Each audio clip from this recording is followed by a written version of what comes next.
Hello दोस्तों, news YouTube channel में आपका स्वागत है। हिंदी कक्षा 12 डाकघर से संबंधित पत्र। आज इसकी माहिती हम लेंगे। डाक विभाग संचार एवं सूचना प्रौद्योगिकी मंत्रालय के अंतर्गत है। विभाग के शीर्ष प्रबंध निकाय डाक सेवा बोर्ड में एक अध्यक्ष एवं 6 सदस्य। बोर्ड के 6 सदस्य के कार्यक्षेत्र क्रमशः कार्मिक, प्रचालन, प्रौद्योगिकी, डाक जीवन बीमा, मानव संसाधन विकास योजना है। विभाग के संयुक्त सचिव एवं वित्तीय सलाहकार बोर्ड के स्थायी आमंत्रित है। निर्देशालय के एक वरिष्ठ स्टाफ अधिकारी बोर्ड के सचिव के रूप में बोर्ड की सहायता करते हैं। उप निर्देशकगण एवं सहायक महानिर्देशक मुख्यालय में बोर्ड को आवश्यक प्रकारात्मक सहायता उपलब्ध कराते हैं। डाकघर का नेटवर्क। भारत विश्व में 1,55,015 डाकघरों के साथ सबसे बड़ा डाक नेटवर्क है। दिनांक 31/3/2009 की स्थिति के अनुसार, जिसमें से 1,39,144 89.76% डाकघर ग्रामीण क्षेत्रों में है। स्वतंत्रता प्राप्ति के समय 23,344 डाकघर थे जो मुख्यतः शहर के क्षेत्रों में थे। इस प्रकार स्वतंत्रता के पश्चात इस नेटवर्क में 7 गुना वृद्धि हुई और ये विस्तार मुख्यतः ग्रामीण क्षेत्रों में हुआ है।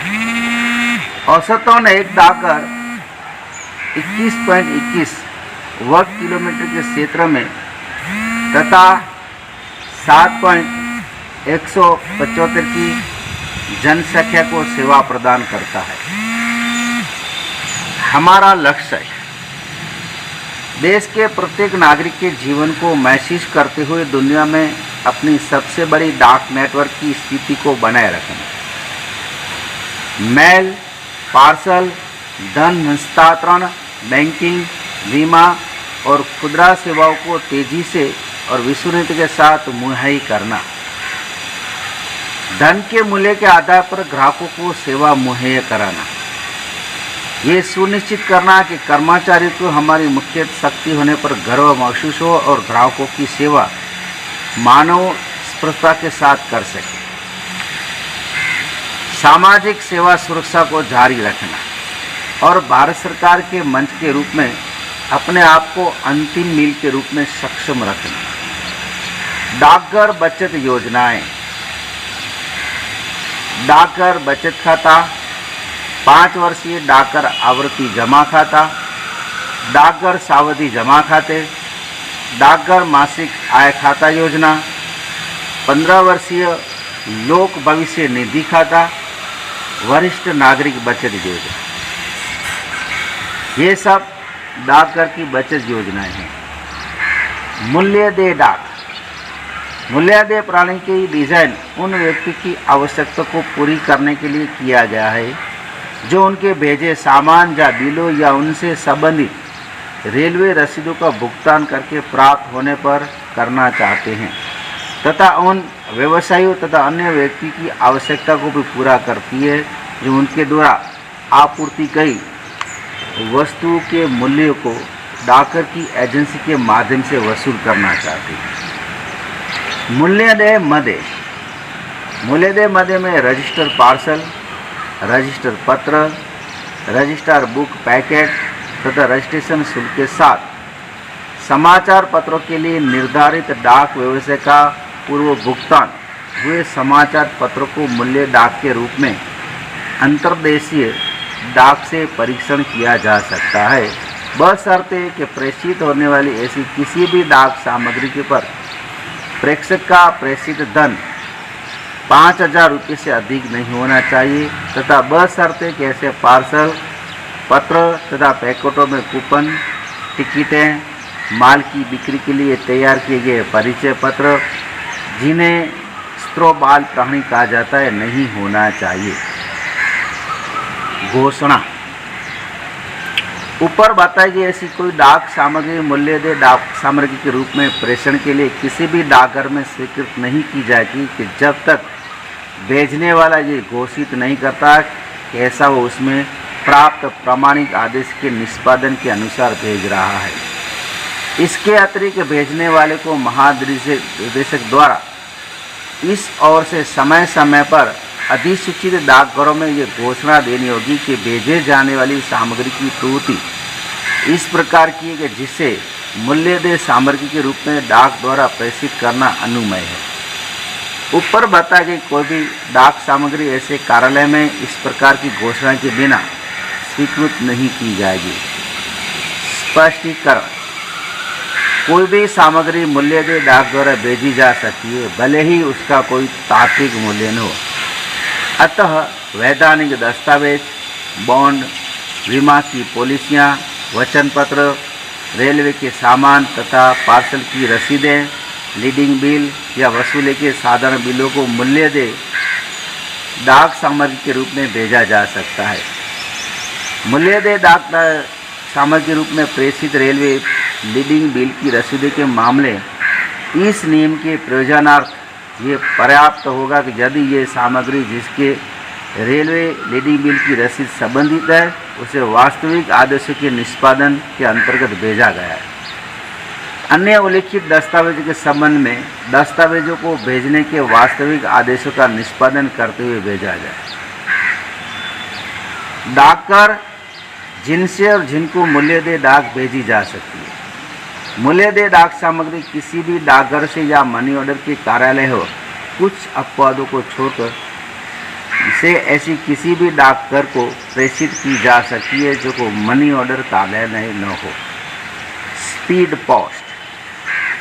भारत में स्पीड पोस्ट नेटवर्क 315 राष्ट्रीय स्पीड पोस्ट केंद्र NSPC के निर्मित है।